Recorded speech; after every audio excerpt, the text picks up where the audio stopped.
Kuningan Majalengka teh kan lumayannya hampir 2 jam demi naon demi pencokatel. Nah ayeuna mah teu kedah jauh-jauh aya di nasi tempong Burial. Pucuk katelna tetep seger, kencurna seungit, cabena lada pisan. Nah tarasina ge khusus cenah tarasi Lampung. Nu ieu ge menu baru ayam goreng sereh. Luhurna dipurulukan surundeng kalapa, dicampur sereh nu tos disiksik. Sambelna aya 2 macem, sambel embe sareng dor-dor. Bismillah, huapkeun.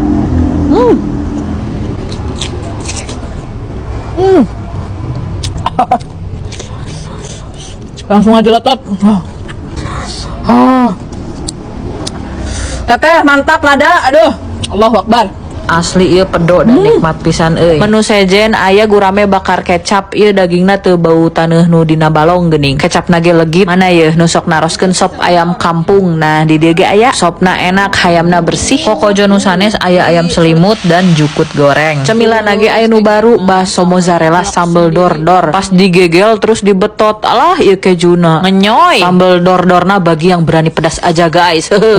Minuman mah banyak ya, mulai dari cinte haneut yang seger-seger dan kopi susu juga ada. Mangga nu kabita langsung agendakan aja ke nasi tempong Burial. Alamatnya di RE Marta Dinata Ancaran atau seberang Honda LPPM Kabupaten Kuningan. Larisin be.